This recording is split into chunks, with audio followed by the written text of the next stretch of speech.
Hey guys, welcome to another New World video. So today they released the new devblog video. This one is devblog video number 5. It was a much shorter one than usual, but there was some great information in it that I feel is important to talk about.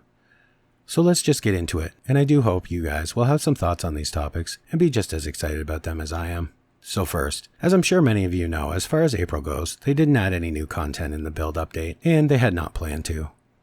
However, they did do some massive work as far as fixes and testing goes. One of the huge things they changed is for you healers out there, and this is a change that is so great I may even try healing now, and it is the party targeted healing.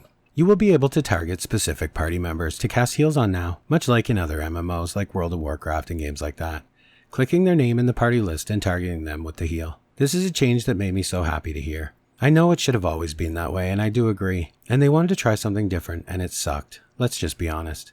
But at least the devs are being honest admitting it sucks and changing it. They also talk more about the player insight tool, which if you didn't know is a piece of AI software they use to scan the forums and other sources for feedback, and it creates a list for the devs on things they need to focus on based on player feedback. What they have done in the hopes of improving this tool is they have added more sources for it to draw from. One such source is the Steam reviews, so this might go a long way to getting it to generate the feedback us as players want the devs to read. I also think this is important for players to know and understand, because it is why I consistently am telling people to report things, make forum posts, and now also make Steam reviews. But don't just type them up bitching. What you need to do is clearly list the problems so the software will pick it up and get it to them.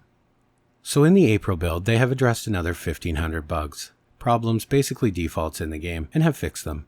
This includes 600 minor defects and 900 more serious ones that potentially could be game breaking.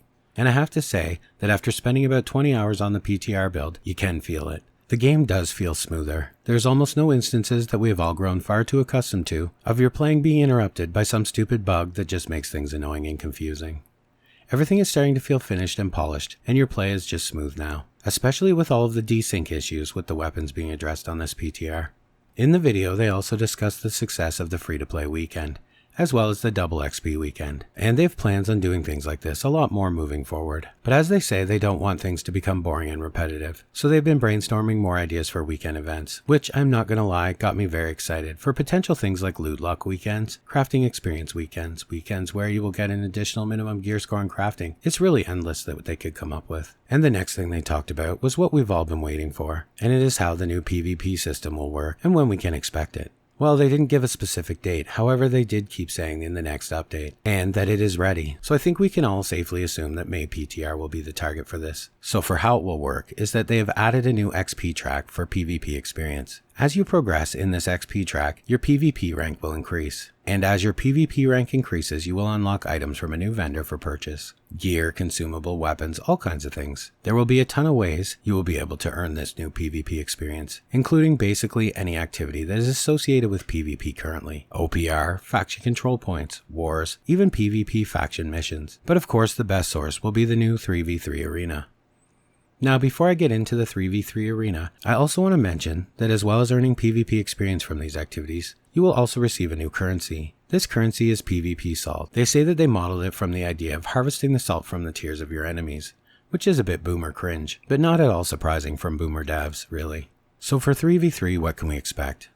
Well, it will be exactly what you think, an arena that you can queue into from the map the same as OPR. You can queue solo or with a group, and it will match you up with other queued players to begin the match. Once you enter the arena, you will have a best of 5 battle system to make things a little bit more fair. They hope that this will encourage less explosive overpowering of your combatant and more strategic gameplay. They also added a ring of fire that shrinks as the game progresses to keep people from trolling to drag out the fights. And as it shrinks, it will kill you if you find yourself trapped outside the ring. So overall, it just sounds awesome, and it will be interesting to see how it plays out. They also mentioned that in the next build on the May PTR, we will be getting an Expedition Finder tool. This is just awesome. And from the sounds of what they describe, it will cover almost every concern we had both in New World but also in World of Warcraft and other games that use this type of system. So how it will work will be simple. You will be able to open up the tool and create a listing for looking for members or alternatively looking for group.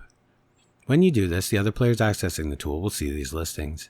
And you can choose within the tool what you are, tank, healer, DPS, so that the tool and the players accessing it can better fit you into the group that you need. But not only this, the tool also displays the player's expertise, weapon level, stats, everything, and you can set your group to a minimum expertise to join. So you can use this tool to build groups that are less likely to fail and end up being filled with leeches. And only the lister needs to be at the expedition in order to start. So you will head to the expedition you want to run, then list the group from that location. Other players can access the tool from anywhere, join the group, and you're good to go. No waiting around for people to get there. And finally, a couple of things they talked about at the end of the video that I thought were awesome, I wanted to cover also. First, regional transfers. They have finished testing on these, and they report that they are ready and incoming very soon, maybe as soon as May. So you will be able to join your friends on other regions, and you'll no longer be locked into the region where your character was created. And to go along with this, they are adding a real money purchase transfer token to the cash shop at the same time, so again likely in May. And the last thing is very close to my heart, as well as I know many of yours, and that is the bow. They say the bow is no longer up to par and has been forgotten in all of the weapon rebalances, and they are currently working on completing reworks in its talents, perks, base damage, everything basically, and have a big buff overhaul on the way for it, so I am so looking forward to that one. So overall guys, a good dev blog.